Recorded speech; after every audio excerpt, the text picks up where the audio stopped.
네. 군사경찰의 직무수행에 관한 법률 시행령 알고 계시죠?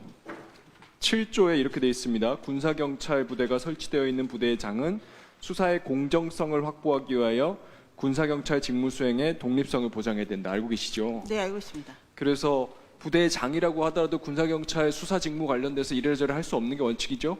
상위법에는 소속 부대의 장이 지휘 감독할 수 있는 근거가 있습니다. 그건 그래서 일반론이고요. 네, 그거는 종합해서 해석을 해야 되고요. 시행령이 상위법에 반할 수는 없기 때문에 시행령에서는 원칙적인 규정을 두고 있다고 생각하고 있습니다. 그게 무슨 일입니까? 그러면 독립성을 보장 안 해도 됩니까? 아닙니다. 그렇죠. 모든 사무는 독립성이 제 얘기 보장돼야 들어보세요. 되고요. 독립성은 당연히 보장되어야 맞는 말이고요.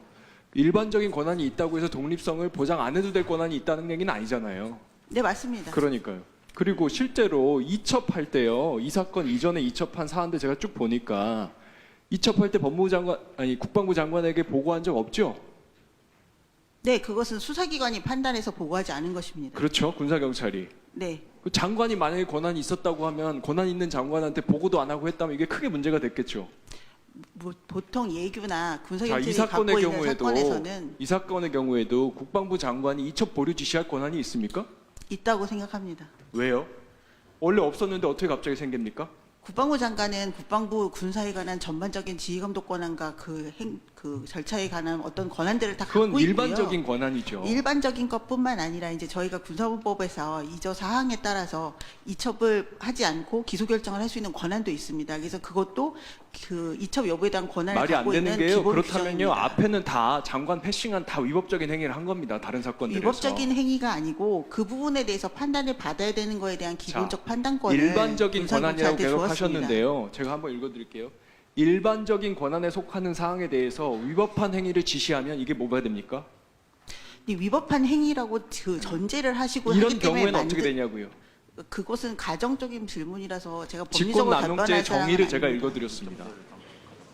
일반적인 권한이 있다고 하더라도 이 군사경찰 직무수행에 관한 법률 시행령에 위반된 지시를 하면 위법한 지시를 하면 직권 남용죄가 되는 겁니다.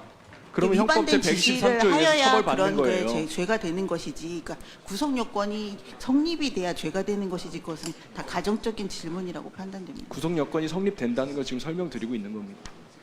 자, 장관님, 저는 오늘 이 국정감사를 국민들께서 시청하시고 나서 제가 처음 질문할 때 말씀드렸던 국방부의 대응에 대한 불신도가 더 높아질 거라고 생각합니다. 왜 그런지 아세요? 지금 장관님 말씀이 상식에 맞지 않습니다. 오늘도 지금 박정훈 단장이 말이 왔다 갔다 한다. 그렇게 박정훈 단장을 공격하면서 빠져나가시는데요. 제가 설명을 드릴게요. 이 지금 VIP가 피혐의자 빼라라는 지시했다라는 이 메모의 설득력은요. 박정훈 단장의 진술하고 관련이 없습니다. 애초에 이 사건은 화면 보십시오. 7월 19일 날 사고 직후에 윤석열 대통령께서 대변인 브리핑을 통해서 이 사건 챙기겠다고 국민한테 말씀하셨던 사건이었어요. 정부가 원인 조사에서 재발하지 않도록 하겠다 말씀을 하셨고, 그래서 7월 19일 날 안보실에서 수사계획서도 요구했고 7월 30일 날도 안보실에서 언론 브리핑 자료 가져갔어요. 다음날 아침 7시에 안보실장이 국방비서관한테 보고받고 11시에 대통령 주재회의에 들어간 겁니다. 그리고 회의 끝나자마자 12시경에 11시 56분 정확하게는 장관이 사령관에게 이첩 보류 지시를 했습니다. 처음부터 대통령이 챙기겠다고 했고, 그래서 안보실에서 챙겨서 대통령한테 보고했고, 회의 끝나자마자 이첩 보류 지시가 나왔는데, 그런데 이게 대통령이 관여한 게 아니다. 이 VIP가 피혐의자 빼라라는 이 지시가 있었다는 이 메모가 거짓말이다. 이게 상식에 맞습니까? 이 지금 제가 말씀드린 이 시간 타임테이블들은요, 박정훈 대령의 입에서 나온 말이 아닙니다. 조태용 안보실장, 그리고 국방비서관, 해병대 사령관, 철저하게 다른 사람들의 진술에 의해서 확인된 내용상 이렇습니다. 알고 계시겠지만 대통령이라고 하더라도, 현직 대통령이라고 하더라도 법을 위반했으면 처벌받아야 됩니다.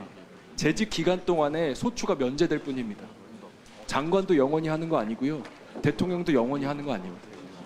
국민들께서 대통령 임기 끝나실 때까지 반드시 기억하실 것이고요. 이것에 대한 법적인 책임을 지셔야 된다고 생각합니다. 이상입니다.